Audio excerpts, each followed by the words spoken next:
नामम मेघा नाम चांति कारणम। बोले कि जो इनके सामंतक नाम की मेघमाला थी, जो सबसे खतरनाक मेला, जैसे बड़ी बड़ी बूंदे जब आने लग जाती, तो बोले कि उनको बुला करके आदेश दिया इंद्र ने, बोले जाओ पूरे ब्रज मंडल में इतना बारिश करो कि पूरा ब्रज मंडल ही बह जाए। जब चारों तरफ से मेघमालाएं घेरने लग गई, गर्जना होने लग गई, तो सब भागते भागते कन्हैया के पास में आए। बोले लाला, तेने तो जैसे देवता की पूजा करवाई, इधर इंद्र रुष्ट हो गए, देख रहा है किस तरह से मेघमालाओं का बारिश होने वाला है। कन्हैया जी बोले सभी लोग ऐसा करो कि मेरे पास नहीं, सभी लोग उसी के शरण में चलो, भगवान गिरिराज के शरण में सभी लोग चलो, वही तुम लोगों की रक्षा करेंगे। इधर कन्हैया जी सब ग्वाल वालों को संग में लेकर के जा रहे हैं और रास्ते में सोचते ही जा रहे हैं। बोले तस्मात् मक्षरणम गोष्ठम मन्नाथम पद परिग्रहम। भगवान सोचते हुए जा रहे हैं कि मैंने जो प्रतिज्ञा किया है कि अपने शरणागत की रक्षा करने का जो मैंने व्रत लिया है, ये व्रत कहीं न नष्ट हो जाए।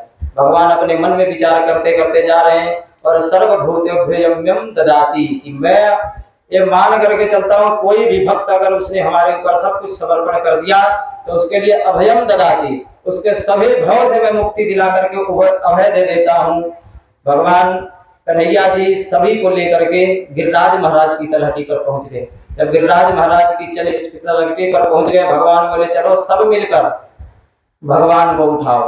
बोले अकेले तो नहीं उठेंगे, सब लोग मिलकर के इनके उठाओ। बोले इत्कोत्केन कृत्वा गोवर्धनाय चलाम दधिम। बोले सब लोग मिल करके उठाओ, अकेले के तो बस की नहीं है, सब लोग ऐसा करो, सब लोग मिल करके उठाओ। सभी लोग लगे। यहाँ सुखदेव जी ने कितना अच्छा वर्णन किया। बोले निकला कृष्ण तात्र निप बालक, जैसे बालक खेल खेल में कुकुर मुत्ता का पेड़ होता है छोटा छोटा सा, जो भगवान बोले बालकों ने खेल खेल में जिस तरह से कुकुर मुत्ता का पेड़ उखाड़ करके छतरी बना लेते हैं, ऐसे सब ग्वाल बाल मिल करके और भगवान कन्हैया ने इसी तरह से गिरिराज महाराज का धारण कर लिया।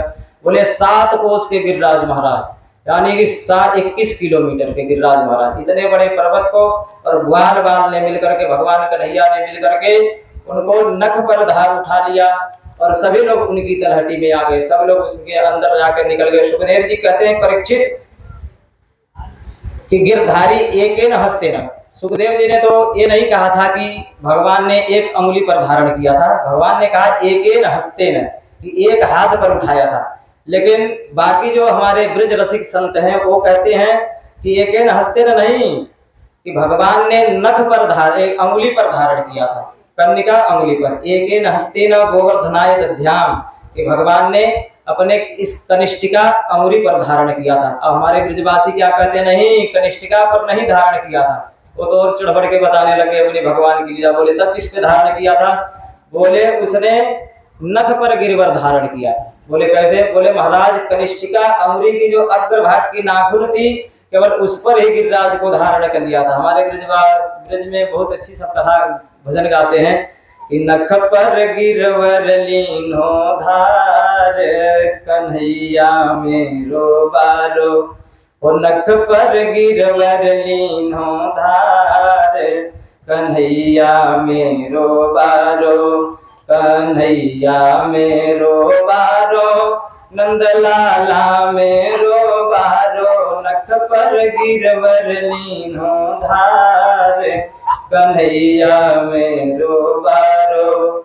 यूं कहे यशोदा मैया जरा जोर लगाओ भैया, यूं कहे यशोदा मैया जरा जोर लगाओ रे भैया। एक कैसे झेले भार अपार, कन्हैया मेरो बारो। ओ नख पर गिरवर लीनो धार, कन्हैया मेरो बारो। मेरे लाला की नरम कलैया, कहीं मूर्ख न जाया कि भैया। लाला की नरम कलैया, कहीं मूर्ख न जाया कि भैया। अरे गिरवर में भार अपार, कन्हैया मेरो बारो। नख पर गिरवर लीनो धार, कन्हैया मेरो बारो। गिरिराज महाराज की। ब्रजवासी बोले महाराज उंगली पर नहीं, भगवान ने केवल कनिष्ठिका के नखाग्र पर धारण किया था। ब्रजवासी बोले भैया तो ये बहुत दिन हो गई। 7 दिन तक भगवान ने 7 दिन और 7 रात तक भगवान ने नख पर उसको गिरिराज जी को महाराज को धारण करके रखा था। ब्रजवासी बोले भैया हम लोगों ने तो लठिया लगा रखी है, हम लोग थोड़ी बहुत करवट वरवट बदल लेते हैं, तेने लगातार 7 दिन और 7 रात अंगुलियां लगाए खड़ा है, ऐसो कर थोड़ा सा तू भी ढील दे दे, हम लोग उठाए पड़े हैं, थोड़ा तो भी सोचता है। भगवान बोले कि ऐसा अगर मैं छोड़ दूंगा तो तुम सब जैसी आराधे हो जाएगा। बोले नहीं, तू क्या सोच रहा कि तेने अकेले गिरवर उठा रखे, हम सब क्या ऐसे ही लग रहे हैं यहाँ लाठी डंडा ले लेके। भगवान बोले अच्छा नहीं मानोगे। तो भगवान ने जैसे ही थोड़ा सा आगे किया, सबकी जितनी लठियां थी सब टूट गई। भगवान सब चिल्लाने लगे रो भैया भैया नहीं जोर लगा, नहीं जोर लगा। तो देखे गिरिराज महाराज नीचे ही चले आ रहे हैं। फिर भगवान ने जैसे गुगा को धारण किया, बोले क्व सप्ताह जनो बाला त्वमहादिक धारिणम ततो न जायते शंका ब्रजनाथ तमज्जय। भगवान उन्होंने बोला कि अगर तेरे अब तो हमारी लठिया टूटी गई है, अब ऐसो जब तेरे अकेले ही धारण करोगे तो हम सोच रहे हैं कि हम थोड़ी तेरी परीक्षा भी लेने। सब एक एक कर करके ग्वाले निकलने लगे गिरिराज जी महाराज। जब सब निकल गए तो भगवान ने अकेले ही नख पर गिरिराज महाराज को धारण कर रखा था। तो ग्वाले क्या बोले भगवान, वह सप्तहाजनो बाल तुम्हारे धारिणम ततो न जायते शंका ब्रजनाथ तुमज्जयित। ये तो साक्षात देवता है, नंद जी लाला है, जिसको तू अपना लाला समझ रहा है, तेरा लाला नहीं है, ये साक्षात ब्रह्म है। भगवान बोले सबने तो गड़बड़ कर दी, कहीं ब्रह्म बता करके ऐसे न करो कि हमको किसी तखाले में ले जाकर बैठा दिए, 2 चुनौती लगा दिए, गेट बंद कर दिए। भगवान की यही हाल होती है, कन्हैया जी को बैठा देते हैं ले जाकर के तखाले में। बोले भैया जब टाइम मिले तो एक थोड़ी सी धूपबत्ती जला दिए, जो चुनौती का भोग लगा दिए, भगवान पड़े हैं देख रहे हैं, कोई भक्त आए तो क्या पता फिर कुछ और मिल जाए। तो ऐसा ना इन लोगों ने भगवान बोले तेरा जो लड़का है पूर्ण ब्रह्म है। भगवान नंद जी बोले अरे कैसी बहकी बहकी बातें कर रहे हैं, तुम्हें सब ब्रह्म नहीं है। तो बोले नहीं महाराज इसमें शंका नहीं, बता अकेले ने पूरे 7 कोस के गिरिराज महाराज को अकेले धारण कर रखा है, किसी मामूली आदमी की बात है। बोले शंका तो मुझे भी हो रहा है। नंद बाबा बोले शंका क्योंकि जब गर्गाचार्य जी नामकरण करने आए थे तो उन्होंने भी एक बार मुझे ऐसी बात बताई थी। बोले क्या बताई थी? बोले कि जब तुम्हारे घर में जो बच्चा पैदा हुआ है तस्मात नंद मुझो यमिते नारायणो समो गुण, ये जो तुम्हारा बालक है इसके अंदर सभी नारायण के गुण हैं। तो भगवान बोले तो तब तो कुछ शंका, मैं तो सोचा कि गर्गाचार्य जी ऐसी इधर उधर की बातें बता रहे, लेकिन आज देख करके ऐसा लग रहा है कि वाकई में भगवान इसके अंदर कुछ भगवान के लक्षण है। उन्होंने किसी तरह से भगवान बोले नहीं नहीं ऐसी बात नहीं है। कन्हैया जी बोले सब अगर अभी से ब्रह्म साबित कर देंगे तो और आगे की लीला तो हमारी रही जाएगी। भगवान बोले नहीं तुम लोगों को ऐसा नहीं लग रहा है, मुझे मैं तपस्या करके एक वरदान मांगा हूँ भगवान से। बोले कौन सी तपस्या तेने करी है? बोले कि मैंने ऐसी तपस्या करी कि जो मेरे सामने जो गाल वाल रहते हैं ना कि उनका आधी शक्ति मेरे अंदर आ जाती है। बोले कि नहीं ऐसा कोई, फिर बोले कि और कुछ तो ज्यादा से ज्यादा राधा रानी की कृपा है। बोले कच्छ माखन को बल बढ़ो कच्छ गोपन करी सहाय श्री राधा जो को कृपा सो मैंने गिरवर लियो उठाए। वाल वाल बोले भैया तभी तो हम सोचे इतने दुबले पतले काहे हो रहे हैं, हमें तो ये पता था तू माखन की चोरी करता है, तू तो हमारे शक्ति की भी हरण करने लग गया, तभी तूने गिरिराज महाराज को धारण कर लिया है। तो इसी भगवान ने बहुत समझा बुझा कर ग्वाल वालों को समझाया, फिर ग्वाल वालों को समझ में आया। फिर बोले गोवर्धनम स्थापयामि लीलया। भगवान जब देखे 7 दिन बाद जब इंद्र जी आए, जब देखा उन्होंने कि इस तरह से बारिश हो रही थी उसी तरह से बारिश का कोई असर ब्रजमंडल पर नहीं हुआ, क्योंकि अगस्त ऋषि का आवाहन कर दिया था। भगवान ने बोले महाराज पिछले जन्म के प्यासे बैठे हो आओ और अपनी प्यास बुझाओ, हमारे ब्रजवासियों की रक्षा करो।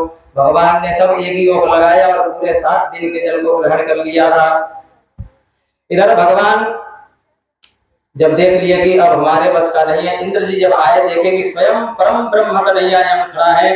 भगवान ने उनको साक्षात्कार करके दर्शन दिखाया था इंद्र जी को। इंद्र जी आए भगवान से माफी मांगने लगे, भगवान की स्तुति करें मानम विध्नुवम भव्या, कि भगवान आप तो मान को हरण करने के लिए इस जन्म में आपने अवतार लिया है, कि आपने कन्हैया अवतार जो लिया है ये सभी देवताओं का मान हरण करने के लिए दिखाया है। जगदिशा मानिनम, कि हम जैसे अभिमानी का जो अभिमान है हमारे अंदर पद का, उसका अपने अभिमान करने के लिए, जैसे ब्रह्मा जी का अभिमान था, ब्रह्मा जी को अभिमान हो गया कि मैं ही सृष्टिकार हूँ, जो करूंगा तो मैं ही करूंगा, बाकी ये सब तो ऐसे, क्योंकि भगवान मिथ्यावादी उनको दिखने लगे कि भगवान झूठे झूठे सबके वालन के झूठे संग में बैठ करके भोजन कर रहे हैं, इसलिए उनको अभिमान हो गया कि सृष्टि करता मैं हूँ। और इधर इंद्र को अभिमान हो गया था कि मेरे सहारे अगर मैं नहीं चाहूंगा तो बारिश नहीं होगी। तो भगवान ने गम्यताम शक्रभद्रवः, भगवान इनकी जो भी अहंकारता थी उसको नष्ट किया। तो भगवान बोले मेरा स्वभाव कैसा है, यस्याह मनम गृह्णानि, आपकी कृपा का अनुभव सबको नहीं होता है। यस्या मन गृह्णानि, कि मुझे छल और छिद्र बिल्कुल पसंद नहीं है। कहते जो जैसा है अगर वैसे ही मेरे शरण में आ जाए तो उसका उद्धार है, लेकिन बनावटी करके अगर आए कि घर पे तो कभी पूजते नहीं है, कभी आए कथा पंडाल में बोले भगवान हम तो बहुत बड़े भक्त हैं, तो भगवान कहते हमको छल और कपट बिल्कुल पसंद नहीं है। जो जैसा है उसी तरह से आता ब्रह्मासी संपत्ति हरणम संप्रदाय। भगवान कहते हैं कि अगर तुमको अपने संपदा का अभिमान है कि हमारे पास तो इतना पैसा है हम होते, भगवान कहते हैं अगर हमारी भक्ति में जो लगता है तो उसका सबसे पहले वह संपत्ति हरण। सुखदेव जी कहते हैं भगवान सबसे पहले उसकी हर तरह से आसक्ति को खत्म करते हैं। जैसे अगर उसको धन का अभिमान है तो धन का हरण कर देंगे, अगर किसी पद का अभिमान है तो पद का अभिमान कर कहेंगे अगर तू मेरा बनना चाहता है तो केवल मेरा ही बन करके रहे, फिर एक आजीवन की आसक्ति में ना पड़, अगर मेरा बनना है तो केवल मेरा ही बन करके रह। भगवान ने इस तरह से इंद्र जी का मानवर्धन किया और इंद्र जी अपना हाथ जोड़ करके भगवान की स्तुति की है, भगवान ने उनको माफ कर दिया। तो यहाँ सुखदेव जी बोले, परीक्षित जी बोले महाराज इंद्र ने तो इतना बड़ा पाप किया कि एक गोपांगनाओं को सबको बोला कि मैं पूरा ब्रज मंडल ही दहाने के लिए ब्रजबालाओं को भेज दिया था, मेघबालाओं को, कि पूरा ब्रज मंडल ही नष्ट कर दिया है। तो इसमें तो मृत्यु का कारण बताया गया और ब्रह्मा जी ने तो केवल बछड़ों का हरण किया था, बछड़ों का और ग्वाल बालों का, तो आपने ब्रह्मा जी को क्यों नहीं माफ किया और इंद्र जी को इतनी सहजता से क्यों माफ कर दिया। भगवान बोले कि इंद्र का जो वो था, तो इंद्र केवल भगवान को भक्त से अलग नहीं किया था, वो केवल एक अपने पद के अभिमानी में आकर के वो हरण करना चाहता था कि मैं इसको दहा दूंगा। लेकिन जो ब्रह्मा जी थे उनको अपने सृष्टि का अहंकार था कि मैं, और उन्होंने क्या किया था एक माँ से उनके बच्चों का हरण कर लिया था और भगवान से भक्त का हरण कर लिया था, इसलिए मैंने उनका, और उनका पद बड़ा था, बोले ब्रह्मा जी का पद बड़ा था ना, इसलिए ब्रह्मा जी का जो जिसका जितना बड़ा पद होता है उसका उतना ही बड़ा पाप का उसको लक्षण दिखाई देता है। भगवान बोले बाबा नंद निर्हार घृतम प्रथम। तो एक दिन बाद जब कुल सब तरह से नंद बाबा ने इनको भगवान कन्हैया जी ने इधर इंद्र जी को माफ किया, इंद्र जी स्तुति करते हुए अपने धाम को गए। कुछ दिन बीता, एकादशी का व्रत आया, कुछ दिन बाद एकादशी का व्रत वैष्णवों के लिए बहुत उत्तम व्रत बताया गया है। बोले कि चाहे कोई व्रत हो ना हो, अगर एकादशी का व्रत किया जाए तो ये भव सागर से मुक्ति मिल जाती है। तो दो पक्ष में दो एकादशी पड़ती हैं, इसलिए भगवान वैष्णव के लिए, संतों के लिए महाराज ने एकादशी का व्रत बहुत उत्तम व्रत बताया। अनंत बाबा व्रत थे एकादशी का, और अनंत बाबा को अचानक रात में ही निद्रा खुल गई, 2-3 बजे का टाइम हो रहा था, बाबा की निद्रा खुल गई। बाबा बोले कि निद्रा खुल गई, उनको ऐसा लगा कि 4 बज गया, ब्रह्म मुहूर्त हो गया। बाबा जी चल गए नहाने के लिए, जाकर के गंगा जी में, जमुना जी में जैसे स्नान किया, वहां वरुण देवता कुपित हो गए, क्योंकि बताते हैं शास्त्र के हिसाब से कि रात में यमुना में या नदी में स्नान नहीं करना चाहिए। क्यों? क्योंकि 12 से लेकर के 3 बजे तक वरुण देवता जो विश्राम अवस्था में रहते हैं, उस समय नदी में स्नान नहीं करना चाहिए। इधर वरुण देवता कुपित हो गए और वरुण देवता ने अंदर ही अंदर नंद बाबा का हरण कर लिया और हरण कर करके ले जाकर के अपने यमुना पुरी में ले जाकर के डुला दिया। इधर ग्वालबाज जो उनके रक्षक आए थे, उन्होंने दौड़ते दौड़ते जाकर कन्हैया से पुकारने लगे, अरे कन्हैया तेरे बाबा गए जमुना जी में नहावे और वही में डूब गए। कन्हैया जी जो दौड़ते दौड़ते जमुना जी में छलांग लगाई, छलांग लगा के सीधे वरुण देवता के पास में पहुंच गए। जब वरुण देवता के पास में पहुंचे, तुरंत वरुण देवता हाथ जोड़ करके कन्हैया जी के सामने खड़े हो गए, दिव्य दिव्य भगवान का पूजन करने लगे। नंद बाबा इधर दृश्य देख रहे हैं बैठे बैठे, बोले कि बाप को तो बांध के डाल रखो है इन्हें और बेटा की सेवा कर रहे हैं। तो उनको फिर शंका हुआ कि कहीं पूर्ण ब्रह्म तो नहीं, आखिर में इसकी इससे क्या पहचान, वरुण देवता से इनकी क्या पहचान जो इनको बैठा करके सेवा की जा रही है। इधर भगवान वरुण देवता बोले कि प्रभु आपका आगमन कैसे हुआ। बोले आपने हमारे पिता का हरण कर लिया है। वो हाथ जोड़ करके खड़े हो गए, बोले अज्ञानाम मामकेन मुंडमम मम सेवकः, कि भगवान अज्ञानता बस से हमारे जो सेवक हैं उन्होंने उनके आपके पिताजी का हरण कर लिया होगा, मुझे कुछ इसके बारे में पता नहीं है। बोले कि उनको जो तुरंत बोले आपके बाप पिताजी कौन से हैं। बोले कि वो बैठे नंद बाबा जिनको तुमने बांध करके डाल रखा है। भगवान ने जाकर के तुरंत उनको छोड़ा और बोले अज्ञानताम मामकेना मुंडनेन मम सेवक, की हमारे जो सेवकों की तरह से गलती हुई भगवान से क्षमा करें। भगवान ने दिव्य स्वागत किया उनका, वरुण देवता का, और वरुण उनको वहां से फिर अपने पिताजी को लेकर के आए। पिताजी करके लेकर के आए, फिर बार बार जब चलते चलते आ रहे, भगवान नंद बाबा बताने लगे कि अरे वहां पे तो वरुण देवता ने दिव्य स्वागत किया हमारे कन्हैया की, हमारे लाला की। बार बार फिर आपस में काना फूसी करने लगे। बोले कि अच्छा है बता, वहां तो इसने कह दिया कि कुछ माखन को बलगड़ बढ़ो पछ गोपी करी सहाय, वहां पे तो इसने बात घुमा दी, लेकिन अब वरुण देवता के इससे कैसे पहचानोगे, वरुण देवता इसको कैसे जानते हैं? इसका मतलब जरूर कुछ ना कुछ घोटाला कर रहा है, छिपा रहा, हमसे बता नहीं रहा, शायद ये पूर्ण ब्रह्म है। ग्वाल बाल फिर सबसे पूछने लगे, बता भैया तू वाकई में अगर भगवान है? भगवान बोले अरे ग्वाल बालो तुम क्यों चक्कर में पड़ रहे हो, मैं भगवान नहीं हूँ, ऐसी तुम लोगों जैसा साधारण। ग्वाल बाल बोले नहीं कुछ तो गड़बड़ है, बता तू क्यों आखिर क्यों छुपा? अगर तो भगवान ही है तो हम तुझसे कुछ और नहीं मांग रहे हैं, बस केवल हमारी एक ही अभिलाषा है। भगवान बोले क्या अभिलाषा है तुम्हारी बताओ, मैं अगर नहीं भी भगवान होऊंगा तो भी तुम्हारी अभिलाषा को पूर्ण करूंगा। ग्वाल बाल बोले कि मैं एक बार वैकुंठ देखना चाहता हूँ, कि वैकुंठ कैसो एक बार मुझे दिखा दो। भगवान बोले कि अच्छा वैकुंठ देखना चाहते हो? तो बोले हाँ। बोले तब चलो हमारे संग में वैकुंठ। हमारे वृंदावन में एक रंग जी मंदिर है, रंग जी मंदिर की बहुत विख्यात बताई गई, वहां सोने की खंभा आज भी लगा हुआ है। पहले तो 2 खंभा थे, अंग्रेजों के जमाने में चुरा उरा ले गए, सब खोल दिए, एक आज भी है वहां पे। वहां पे एक ब्रह्म कुंड है, जैसे रंग जी के मंदिर में प्रवेश किया जाएगा तो गेट के पहला दरवाजे पे वहां ब्रह्म कुंड है, वो भगवान कन्हैया के समय का ब्रह्म कुंड है। भगवान बोले कि अगर तुम लोगों को वैकुंठ देखना है तो इस ब्रह्म कुंड में कूदो और सीधे वैकुंठ में ऊपर आ जाओगे। वो सब बार बार चक्कर में पड़ गए, बोले कि कहीं ऐसा तो ना हम लोगों को खुदा के अपने ही देखता रह जाए। बोले ऐसे नहीं, अच्छा कन्हैया बता तू भी चलेगो हमारे संग में वैकुंठ में? बोले हाँ हाँ बिल्कुल चलेंगे, जैसे सुनो हाँ हम भी चलेंगे। सब एक एक कर करके भगवान कुंड में कूद गए, इधर कुंडे को कूदे कुंड में और वहां पहुंच गए वैकुंठ में। जब जाकर के वैकुंठ में देखा सब तरफ से चतुर्भुज वाले सब दिख रहे हैं, सब अपनी अपनी लीला करते दिख रहे हैं। वहां पे एक ने पूछा भैया तो बहुत अच्छा वैकुंठ है, यहाँ तो जब देखो सब 4 ही भुजा वाले दिख रहे, 2 भुजा वाला तो कोई है ही ना। अब बता इधर उधर देखने लगे, हमारा कन्हैया कहाँ को, कन्हैया दिखे ही नहीं कहीं। बोले कि एक ग्वाल बोला कि चलो और देख करके आते हैं, जैसे कहीं जाओ नई जगह पे, बोले कि इधर तो देख लिया, थोड़ा आगे भी चलते हैं देख के आते हैं, क्या पता कुछ और अच्छी चीज मिल जाए देखने के लिए। तो एक ग्वाला बोला अरे दारी के अपना ब्रजवासी ना आया है, यहाँ कहीं खोए गो तो पूछ भी ना पाए हो, पता नहीं यहाँ की कौन सी भाषा होगी, तेरे समझ में आवे ना आवे, पता नहीं वो सब क्या बोलेंगे, नहीं समझ में। बोले कि ऐसा कर कन्हैया की संग घूम, जहाँ कन्हैया जब चारों तरफ गोल घुमा कर देखने लगे, कन्हैया जी दिखे ही नहीं। वहां पे देखे, जब इधर उधर घुमाए फिरे, वहां पे चतुर्भुज वाले मिले, उनसे पूछे भैया ये बताओ कि हमारा कन्हैया कहाँ है? उन्होंने तुरंत इशारा कर दिया। बोले वैकुंठ में शोर नहीं होता है, सब अपने अपने माला सटका रहे हैं। और फिर चुप बोले तो बड़ी कोई जबर विडम्बना आई, तो कन्हैया हमें छोड़ करके गायब हो गया। और दूसरे इनसे पूछा जा रहा है महाराज हमारा कन्हैया श्री राधे श्री राधे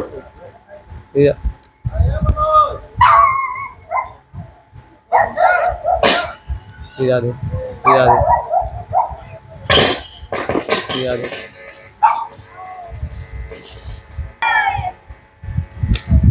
जब चारों तरफ मुंडी घुमा करके देखने लगे, कन्हैया कहीं नहीं दिखे। फिर अचानक से एक दृश्य पहुंचा कि सतम फड़े नत्रे कृत्वा भगवान कृष्ण। बोले कि यहाँ तो उस समय तो जाकर के अभी काली दह में जाकर के 100 खन वाले के ऊपर नाच रहा था, और यहाँ तो आगे 1000 खन के ऊपर नाचने लग गया। जाकर के जैसे कन्हैया जी के दर्शन करके लिए आगे बढ़े, सो एक वहां पे फिर पार्षद ने रोक दिया, बोले बस यहीं तक, इससे आगे जाना मना है। बोले अरे हमारा ब्रजवासी कन्हैया है, हम उसके पास में जाने दो। बोले यहाँ कोई ब्रजवासी नहीं है, तो स्वयं हमारे परम वैकुंठ धाम के स्वामी श्री विष्णु भगवान है। फिर बार बार बड़े चक्कर में पड़े, भैया बोले भैया मुझे ऐसा वैकुंठ ना चाहिए जहाँ पे हमारा कन्हैया ही ना मिले, ऐसा कर हमें फिर से वही ब्रजमंडल में ही ले चल। भगवान ने जैसे ही उन्होंने कहा कि हमें फिर से उसी ब्रजमंडल में ले चलो, भगवान तुरंत अंदर ध्यान में सभी लोग आकर के कुंड से फिर से प्रवाहित हो गए। तो वहां की आज की भी एक लीला है कि अक्षय तृतीया को, अक्षय तृतीया में जब शरद की पूर्णिमा आती है तो वहां का द्वार खोला जाता है। एक ऐसा द्वार है हमारे रंग जी मंदिर का कि वो केवल अक्षय तृतीया को खुलता है, जब शरद पूर्णिमा में। तो भगवान बताते हैं कि इसी रास्ते से भगवान वैकुंठ को गए थे, वो केवल साल में एक ही बार दरवाजा खुलता है, इसलिए वहां की इतनी भीड़ होती है उस दिन कि पैर रखने की जगह नहीं मिलती। सब लोग सोचते हैं कि चलो हम इस गेट को पार करने का पता वैकुंठ मिल ही जाए। इधर सब आए, बोले कि वैकुंठ में तो इसकी बहुत ज्यादा साक्षात्कार है, और इधर भगवान बोले कि वैकुंठ में इसकी इतनी पूजनी है, और यहाँ भगवान गोपियन के छछिया भर छाछ पे नाच नचाए। यहाँ गोपियां ऐसी हैं कि भगवान को डांटती भी हैं, फटकारती भी हैं, और जा करके उनके संग उनकी शिकायत भी करती हैं। यहाँ तक कि कभी कभी तो ऐसा हो जाता है कि डांटने के लिए भी क्या, उनकी शिकायत करने के लिए कहते हैं कभी कभी तुझे मारना पड़े तो मारूंगी भी। भगवान ऐसे भक्त वत्सल है, भगवान कहते हैं जिसने मुझे सब कुछ समर्पण कर दिया उसके लिए मैं सर्व बंधन से मुक्त हो जाता हूं। इधर सभी गोपियां धमकी दे रही हैं, इसकी आवाज कैसी कर दी है? सभी गोपियां भगवान कन्हैया जी को धमकी दे रही हैं, और क्या कर रही हैं कि तो एक दिन हाथ लगाए दूंगी, मत फोड़ दही की मटकी। तो एक दिन हाथ लगाए दूंगी, मत फोड़ दही की मटकी। मैं तो ग्वालन बरसाने की, तोरे धोस में नहीं आने की। मैं तो ग्वालन बरसाने की, तेरी धौंस में नहीं आने की। और तेरो रास्ता बंद कराए दूंगी, मत फोड़ दही की मटकी। तो एक दिन हाथ लगाए दूंगी, मत फोड़ दही की मटकी।